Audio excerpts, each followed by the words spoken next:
Shamefully. Dr. Shola angrily threatens Angela Levin after CURELLY uncovered Meghan's true colour.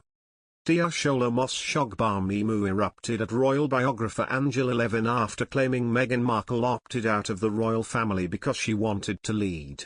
The Jeremy Vine panellist hit out at the claim, suggesting claims Meghan Markle had been welcomed happily into the royal family as rubbish. Dr. Mos-Shogbamimu took particular issue with Angela Levin, saying the Duchess of Sussex had been disgruntled with being unable to take on a leading role when she joined the institution. Ms. Levin said, "She's a woman who wants to do what she wants and to lead. And she just didn't like it. It was very unfortunate. Prince Harry told me, when I was writing his biography, that he was spending a lot of time trying to tell her how it all worked. And he was very worried whether it would stay with her or not." The comments made Dr. Mos-Shogbamimu cut in, "With all due respect, with as much disrespect, that's utter nonsense. Everything you've just said about Meghan Markle is rubbish. Oh, they loved her so much, they welcomed her." The Vine panellist has openly defended the Duchess of Sussex from criticism on past occasions and praised her for seeking happiness for her family away from the royal institution. During her infamous Oprah Winfrey interview last year, Meghan claimed she had failed to fully grasp was joining the British royal family until her first meeting with the Queen.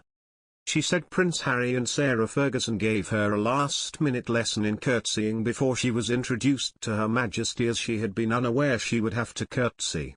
He also suggested she had little knowledge about the royal family, saying it wasn't something that we followed at home.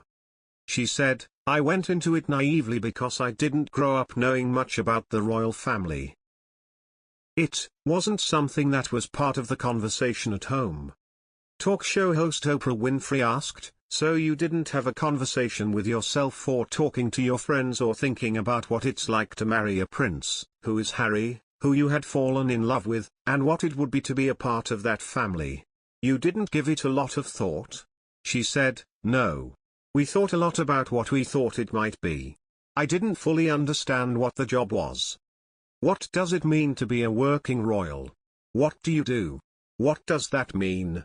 He and I were very aligned on our cause-driven work, that was part of our initial connection.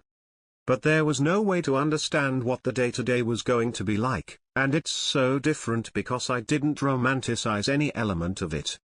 She added, "But I think, as Americans especially, what you do know about the royals is what you read in fairy tales, and you think is what you know about the royals. It's easy to have an image that is so far from reality, and that's what was so tricky over those past few years, when the perception and the reality are two different things and you're being judged on the perception but you're living the reality of it.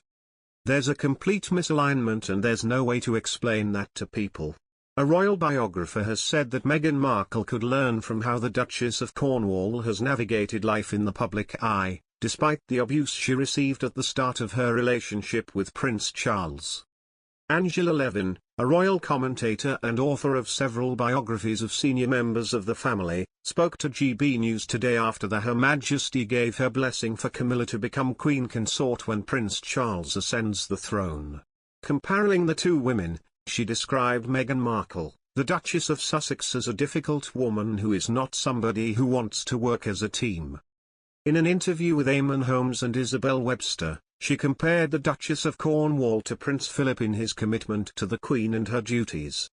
When she's with Prince Charles, she takes a backwards step and she's there to support him, rather like Prince Philip was, Angela said.